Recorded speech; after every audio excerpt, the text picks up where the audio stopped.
Hi everyone, welcome to a question that many people ask. How is the driver swing different from any other club in the bag?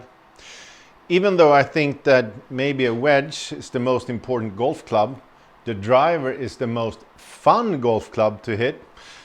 Therefore, we need to understand what's different with this one than any other club.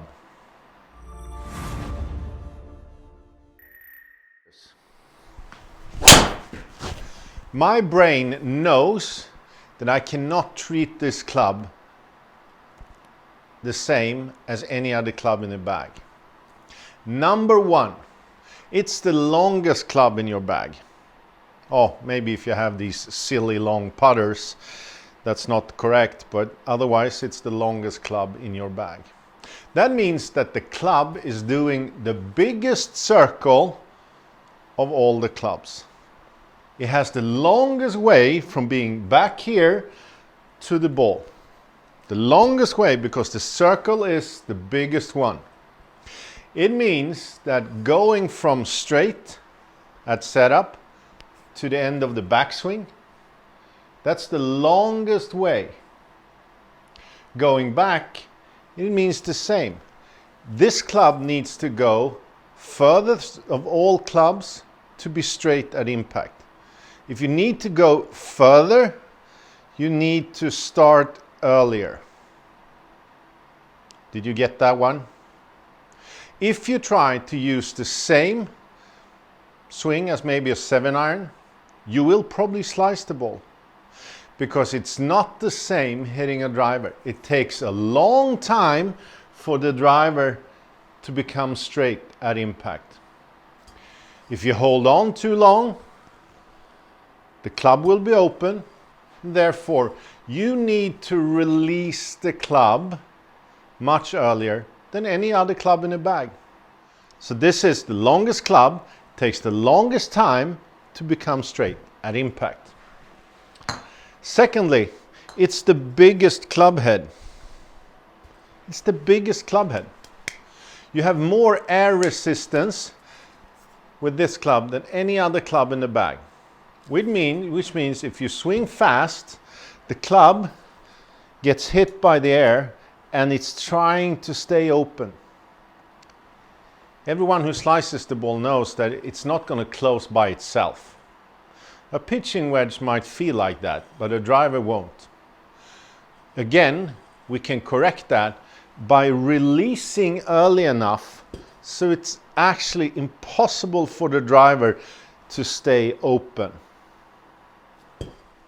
Thirdly, we need to hit up on the golf ball. Anything you hit from the grass, you need to actually land the club at the ball. But this one we tee up, hopefully pretty high, so we can hit it on the upswing. And again, the solution is still the same.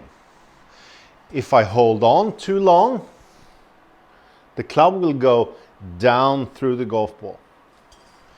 If I release the club, extend my trail arm and get the low point to be over here, I'll be fine. I get the low point before impact. That's the only club that really needs that. We don't have much loft to work with. Therefore, we need to hit the ball on the upswing to get less spin and a high ball flight. Same reason again, we go back. We try to release over here so we can actually get a hit on the upswing.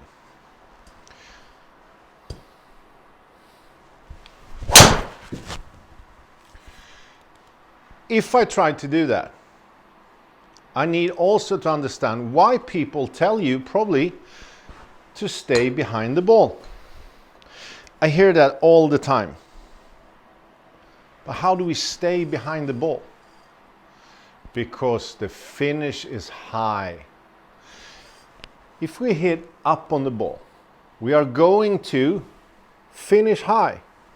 I hit down on the ball, I finish low. If you can get your brain to understand that the goal for all swings are to get over your lead shoulder, you will stay behind the ball. If you think that you're going around you, you will not stay behind the ball. Your head will go forward. I think much more up than back. So really my swing thought is more like an upswing on that side and an upswing on that side. I just do it in, up, out, up. And that's really important with the driver. Again, if you understand that the physics of hitting a golf ball with your driver is a little different, you need to release it a lot earlier just to compensate for the longer shaft, the bigger club head, and of course we want to hit it up.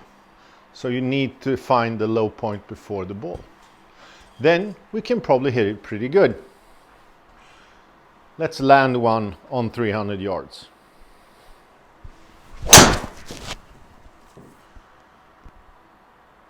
Oh, come on, come on, come on, come on, come on.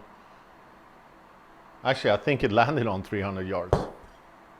Again, driver is different from any other club in the bag. If you understand how it's different, you can hit it better. Don't think that you can do the same thing with an iron and a driver. Good luck.